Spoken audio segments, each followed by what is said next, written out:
பாஜகவுக்குள் இன்னும் பெரிய அளவிலான கட்சிகள் கூட்டணிக்குள் நுழையாத நிலையில சீட் பேரங்கள் நடப்பதா சொல்லப்படுது. அந்த வகையில கூட்டணி கட்சிகளுக்குள் 100 சீட்களை தர வேண்டும் என்று பாஜக அழுத்தம் தந்து வருவதாகவும், அந்த அழுத்தத்தை எடப்பாடியால தாங்க முடியவில்லை என்றும் பத்திரிகை பேட்டி ஒன்றில் சொல்லியிருக்காரு. அவசரமாக எடப்பாடி பழனிசாமி செயற்குழு மற்றும் பொதுக்குழுவை கூட்ட வேண்டியதற்கு அவசியம் என்ன? காரணம் ஓபிஎஸ் குருமூர்த்தியோடு டெல்லி பயணம்தான் எடப்பாடியின் இந்த அவசரத்திற்கு காரணம். அந்த பொதுக்குழுவின் மூலம் அனைத்து முடிவுகளையும் எடுக்கும் அதிகாரம் எடப்பாடி பழனிசாமிக்கு வழங்கப்பட்டிருக்கு. அதே போல கூட்டணி கட்சிகளுக்கு சீட் ஒதுக்கும்படி பாஜக உத்தரவிடுகிறதாம். ஓபிஎஸ்க்கு 10 seat, TTV தினகரனுக்கு 12 seat, Puthiya Tamilagam கிருஷ்ணசாமிக்கு 7 சீட், ஜான் பாண்டியன், ஜி.கே. வாசன் போன்றோருக்கு சீட் ஒதுக்கும்படி சொல்றாங்க.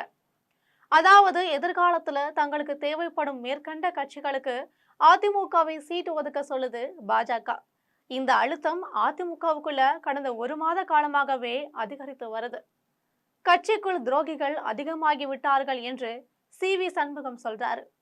அதிமுக தரும் சீட்களை கூட்டணி கட்சிகள் பெற்றுக்கொள்ள வேண்டும் என்று ஜெயக்குமார் சொல்றாரு. எடப்பாடியின் குரலாகவே இவர்கள் இதுபோல கருத்து கூறி வராங்க.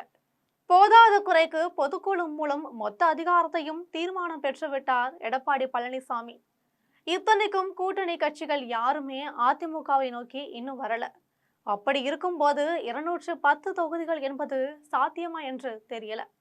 ஆனால் பாஜக நிலைப்பாடு என்ன? அதிமுகவை ஆட்சி பீடத்தில் அமர்த்த வேண்டும் என்பதில் பாஜக தெளிவாயிருக்கு. ஆனால் ஆட்சி அமைந்த பிறகு யாரை முதலமைச்சராக அமர்த்துவது? எடப்பாடியே பதவியில் இருந்தாலும் 6 மாதத்துல தமிழகத்தில் காவி கொடி பட்டோலி வீசி பறக்க வேண்டும் என்பதே அமித்ஷாவின் திட்டமாயிருக்கு. இதுதான் பீகாரில் நடந்தது, மகாராஷ்டிராவிலும் நடந்தது. அதுபோல தமிழகத்திலும் நடக்க பாஜக முடிவு செஞ்சிருச்சு. அதனால்தான் தமிழ்நாட்டு அரசியல்வாதிகள் யார் டெல்லிக்கு போனாலும் அமித்ஷாவையும் நிர்மலா சீதாராமனையும் சென்று சந்திக்கிறாங்க. அப்படியானால் தமிழ்நாட்டில் முதலமைச்சர் நிர்மலா சீதாராமன் தான். அந்த வகையில 2026 2031 கண்டிப்பாக பாஜக கொடிக்கோட்டையில பறக்கும். அதுல எந்த மாற்றமுமே இல்லை. இருந்தாலும் பாஜக கூட்டணிக்கும் சேர்த்து 100 சீட்டுகள் கேட்குது. இந்த சீட் விஷயத்தை பேசி முடிவு செய்யுமாறு நயினா நாகேந்திரனுக்கு அசைன்மெண்டாகவும் அமித்ஷா சொல்லிருக்காரு. எனவே எடப்பாடியிடம் நயினார் பேச்சுவார்த்தை நடந்து வருவதாகவும் சொல்லப்படுது. ஆனால் இதற்கு எடப்பாடி பழனிசாமி சிறிதும் வளைந்து தரல. கடைசி வரை தாங்கள் கேட்கும் சீட்டுகளை அதிமுக தராவிட்டால் கூட்டணியை முறித்து கொள்ளும் பாஜக, அல்லது கூட்டணி உடைவது போல பாசாங்கு செய்யும். ஏனென்றால் எடப்பாடியை விட்டால் தமிழகத்தில் பாஜகவுக்கு வேறு கூட்டணி இல்லைன்னுலாம் தெரிவிச்சிருக்காங்க.